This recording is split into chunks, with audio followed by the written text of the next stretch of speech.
Kommst mit auf eine kleine Reise, auf einen Besuch ins Schlummerland. Heute erleben der Flick, die Fanian und der Gluri zusammen einen warmen Sommertag.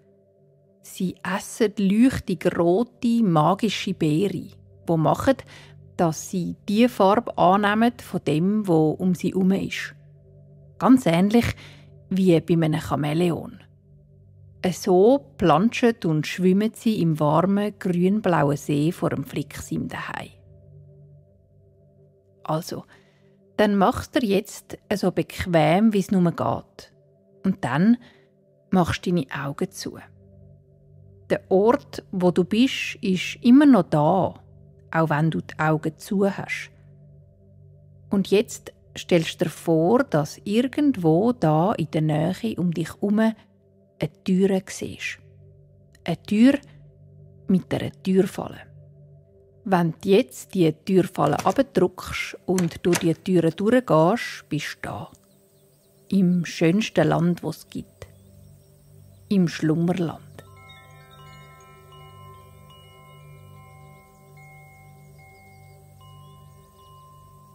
Der Sommer im Schlummerland ist lang und weich. Es gibt Tage, da scheint die Sonne vom Morgen früh bis zum Abend spät vom wolkenlosen, knutschblauen Himmel. An anderen Tagen ist es milchig und man kann nicht bis in die Weite sehen. Wenn der Flick dann durch die Öffnung von seinem Pflanzenzimmer rausschaut, liegt auf dem See vor seinem Zuhause eine Art feiner Nebel. Auch der Wald hinter seinem kugelrunden Zimmer wirkt dann wie hinter einem weißen, schimmernden Vorhang.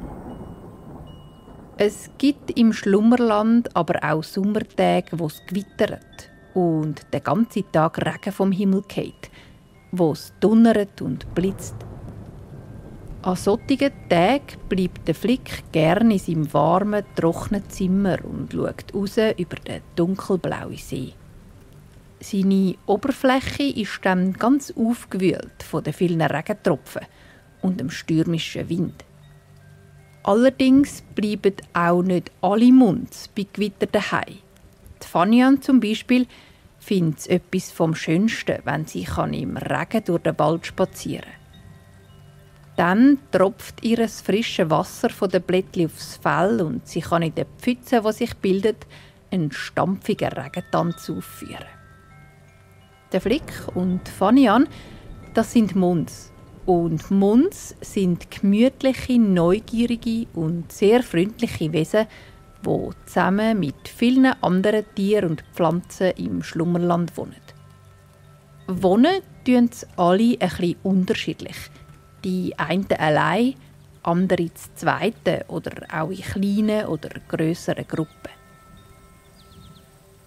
Bei der Fanian ist es so, dass sie im Moment alleine wohnt, in einem kleinen Häuschen mit vielen Nachbarn. Der Flick hingegen wohnt seit einer Weile mit einem jungen Munds zusammen, der ganz frisch im Schlummerland auftaucht ist. Gluri heisst er. Der Flick hat es miterlebt, wie Gluri seine Zeit im Schlummerland angefangen hat. Und seitdem wohnt er auch bei ihm im kugelrunden Pflanzenzimmer. Wie lange sie so wohnen, das wissen die beiden noch nicht.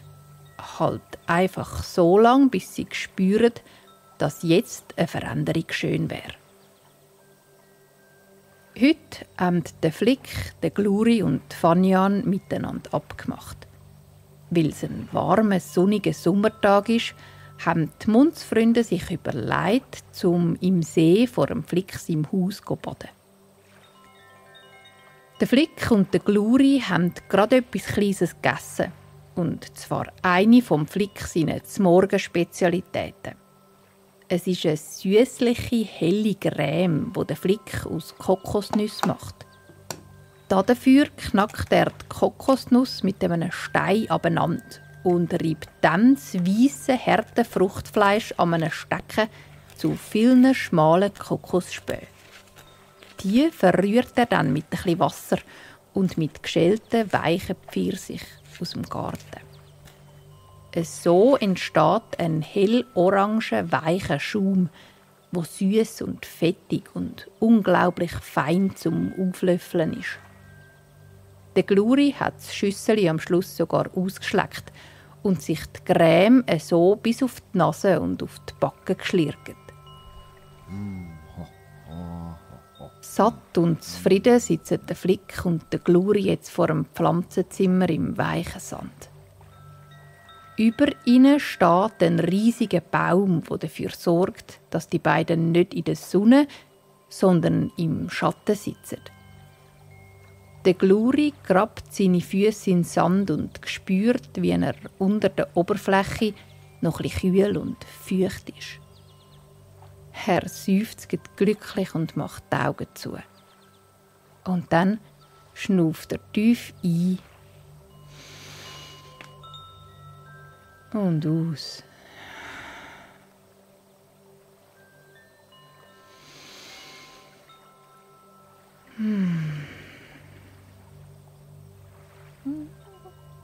Da hören der Flick und der Gluri, wie die Fanian auf sie zuspaziert.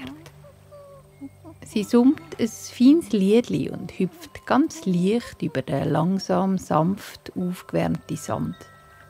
«Hoi Flick, Sali Gluri, habt ihr gut geschlafen?» «Und gegessen habt ihr auch, sehe ich. Flick seine Kokoscreme, oder?» Die Fanian schmunzelt, wo sie die hellen Schlirken im Gluris im Fell sieht. Sie kann es gut verstehen, dass der Gluri die Schüssel ausgeschleckt hat.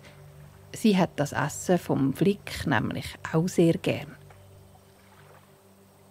Die Fanian lächelt verschmitzt und hebt dem Flick und dem Gluri dann ihre geschlossene Hand her. Daraufhin kehrt sie die Faust um und macht sie auf, so dass man ihre fällige Handfläche sieht. Dort in ihren weichen Haaren liegen 2 kleine, feuerzündrote Beeren mit einer durchsichtigen Haut. Durch die Haut durch sieht man ein paar violett schimmernde Kernchen. Und die sehen aber fein aus, sagt der Flick.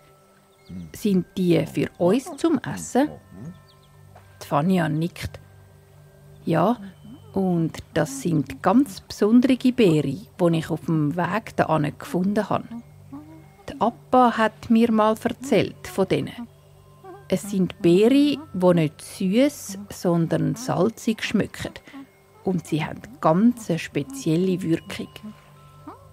Wenn man nämlich so eine Beere isst, dann verändert sich für ein Weile die Farbe vom Fell. Das Lustige ist, dass es immer die Farbe von dem annimmt, wo gerade um einen herum ist. Oder von dem, wo man berührt. Wenn man also auf der braunen Erde liegt, wird das Fell braun. Auf einer Wiese grün oder wenn man im blauen Wasser badet, dann wird es blau. Gerade so wie bei einem Chamäleon. Schaut, ich habe vorher schon eins gegessen und mein Fell ist rot, wie die Farbe der Früchte, die ich in der Hand habe. Der Flick und der Gluri staunen. Es stimmt. Der Fanian, ihres Fell ist hellrot, schimmernd, wie ein Sonnenuntergang. Es ist ihnen zuerst gar nicht aufgefallen, weil die Fanian hat ihres Fell noch etwas farbig. Und Muns können das eben auch zaubern. Aber heute kommt der Fanian ihre Fellfarbe eben von der Beere. Der Flick lächelt. Er findet es eine lustige Vorstellung, dass sich sein Fell ganz von ihm selber verändert. Je nachdem, was er gerade berührt oder wo er steht. Er nimmt eins von den beiden Beeren aus der Fanian ihrer Hand und schoppt sich's ins Maul. Wirklich, es ist salzig wie eine Kapern oder eine Olive und sehr saftig. Die violetten Kernchen knacken, wenn man drauf beißt und zerspringen im Maul. Auch sie haben einen Geschmack. Einen Geschmack, den der Flick schwierig findet zu beschreiben. Am ehesten erinnert es ihn an eine Zitrone oder ein Mandarinli, spritzig und sauer. Auch der Gluri hat das Beere gegessen und giggelt, wo die kleinen Kernli in seinem Maul verknistern. Sie schauen Fanian an und sehen, dass jetzt, wo sie die Beere nicht mehr in der Hand hat, ihre Fellfarbe langsam von rot zu hellbraun wechselt. Es fängt unten bei ihren Füßen an, wo im Sand stehen. In einem fließenden Übergang wird nah dies nah alles beige. Ihre Beine zuerst, ihre Hüfte, ihr Bauch, ihre Brust und ihr Rücken. Und dann zum Schluss noch ihre Arme und Hände. Zuletzt färbt es auch noch ihren Kopf bis in die äußersten Spitzen von ihren Haaren. Ein schönes Gefühl, sagt Fanian. Es ist, wie wenn ein zarter Wind einem von unten bis auf den Körper entlang blasen. Auch der Flick spürt jetzt, wie sich sein Fell anfängt zu verändern. Von unten nach oben, hellbraun, wie der Sand vor seinem Zuhause. Als er zum Gluri schaut, sieht er, dass sein Fell in einem fast weißen Orange leuchtet. Hey ja, der Gluri hat doch noch von der Morgencreme im Gesicht, wo dafür sorgt, dass sein Fell eben diese Farbe annimmt. Die drei lachen und schütteln sich vor Vergnügen. So, und jetzt will ich baden, sagt Fanian und kehrt sich um die paar wenigen Schritte ans Ufer vom See zu machen. Auch der Flick und der Gluri stehen auf von ihrem Plätzli und laufen ihr hinein. Die Sonne scheint warm und hell vom tiefblauen Himmel. Durchzogen wird er von ein paar milchig schimmernden Wolkenfäden, die sich für eine kurze Zeit bilden und sich dann wieder auflösen. Nur, um sich an einem anderen Ort wieder neu zu formen. Die leuchtige Sonne bringt den Mondsfreunden ihr Fell zum Strahlen. Auch in dem Moment, wo es sich anfängt, nah blau einfärben. Die Fanian, der Flick und der Gluri haben nämlich ihre Zehen schon ins Wasser gehoben. Und während sie weiter drinnen warten, verfärbt sich ihr Fell langsam, aber deutlich.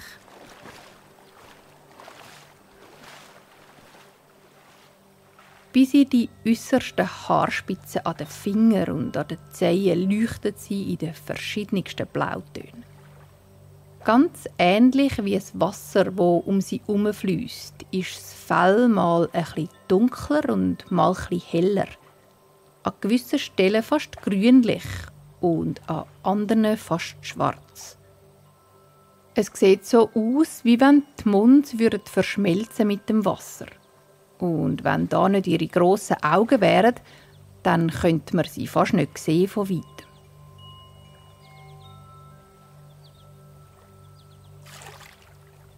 Der Flick, der Gluri und Fanian bleiben im Teil vom See, wo nicht so tief ist und wo sie stehen können.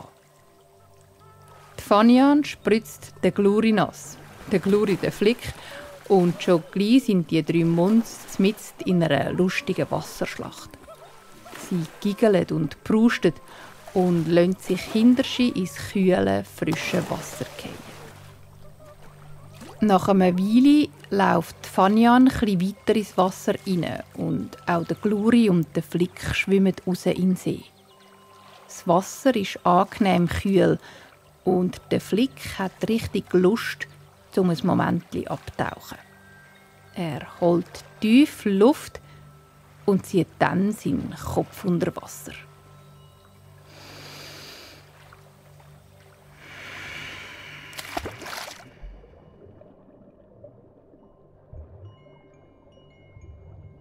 Seine Augen sind zu beim Abtauchen. Aber jetzt unter Wasser hat er Lust, sie aufzumachen.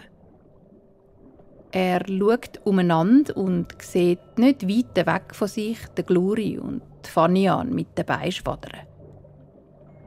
Da unten ist alles still. Die Geräusche vom Sommer sind nur noch ganz dumpf zu hören. Das Zwitschern der Vögel, das Rauschen vom Wind in den Bäumen und das Summen der Bienen. Es ist, wie wenn alles für einen Moment Pause machen würde. Der Flick spürt da weder die Hitze der Sonne, noch hört er das Planschen von seinen Mundsfreunden an der Wasseroberfläche. Er hört nur noch sein Herz klopfen, gleichmäßig und ruhig.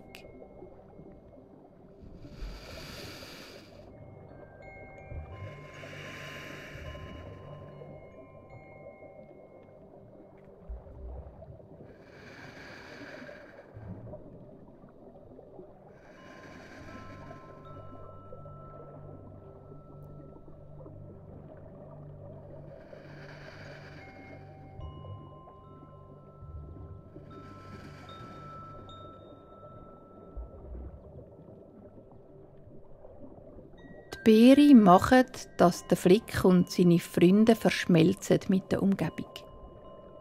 Von der Farbe, aber auch vom Gefühl her. Der Flick fühlt sich eins mit allem, was lebt im Schlummerland. Er lächelt und spürt, wie eine grosse Welle Glück von zunderst bis zoberst durchströmt. Wie schön, dass es ist zum Dasein. In dem See vor seinem Zuhause im Sommer mit seinen Freunden. Umfasst von anderen Lebewesen, umgeben von den Pflanzen, den Steinen, der Erde, die genau so zum Schlummerland gehören wie er selber. Die Natur ist nicht einfach um ihn herum. Er ist Teil der Natur.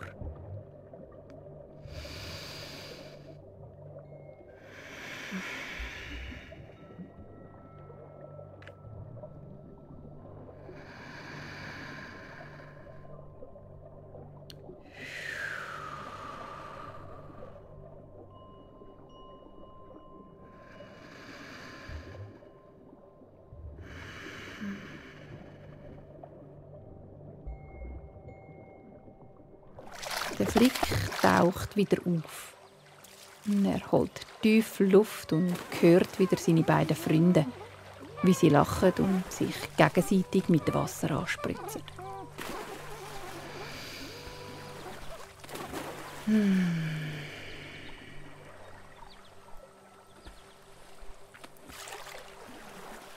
Der Flick schaut auf in den Himmel und sieht, wie die Sonne langsam kleiner wird. Immer noch strahlt sie voller Kraft vom Himmel, aber sie ist nicht mehr so gross wie vorher. Ein Zeichen, dass es langsam, ganz langsam anfängt, Abend werden im Schlummerland. «Du, Flick», sagt jetzt der Gluri.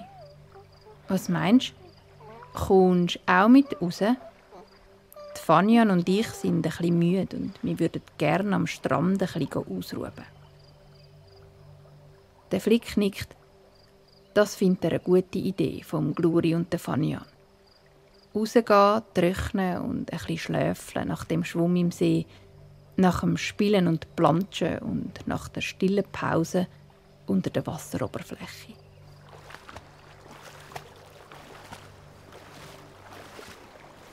Nebeneinander schwimmen die Mundsfreunde zum Ufer. Sobald sie abstehen können, laufen die drei die letzten Schritte an den warmen Sandstrand. Die Sonne ist vergangen und der Himmel leuchtet pfirsich orange, rot, gelb. Der Flick, der Gluri und Fanian schütteln sich kurz aus, so dass die Wassertröpfchen auf alle Seiten aus ihrem Fell stäuben. Alle Feuchtigkeit geht so nicht aus ihrem Fell. Aber das macht nichts, weil die Luft um sie herum ist warm und trocken. Der Flick holt aus seinem Pflanzenzimmer ein grosses Tuch aus weiss-schwarz gehäuseltem Stoff und breitet es auf dem Sand aus. Der Gluri hüpft als erstes auf die Decke, dann die Fanian und dann der Flick. Nebeneinander liegen die drei ab. Die Wirkung der Beere lässt langsam nach, aber trotzdem kann man beobachten, wie sich alle 3 nacheinander und nah dies nah schwarz-weiß einfärben. Das Schachbrettmuster zieht sich über ihre Füße und Beine und über ihren Bauch und ihre Arme. Der Hals, der Kopf, das Gesicht und die Ohren.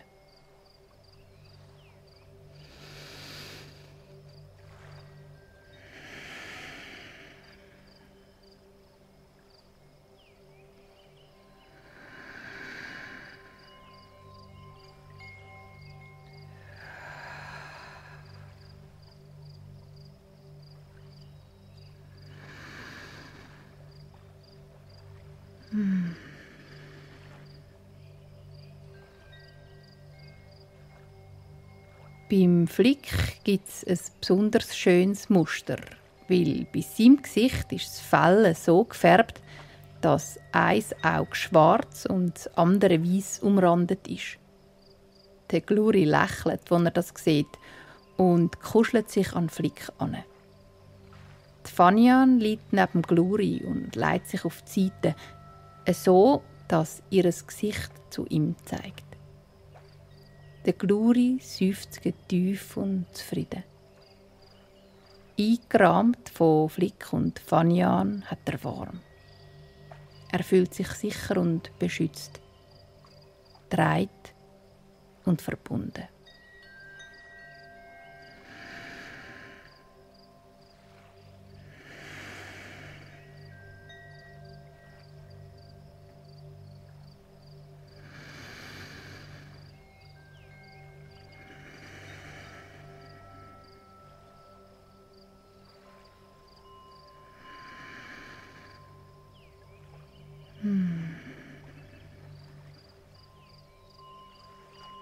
Und alles ist, wie es ist im Schlummerland. Der Flick, die Fanian und der Gluri schlafen tief und fest. Unter ihnen und über ihnen ist alles weich und still. Nur ganz ein feines und langsames Schnaufen kann man noch hören. Ein und aus. Ein und aus. Ein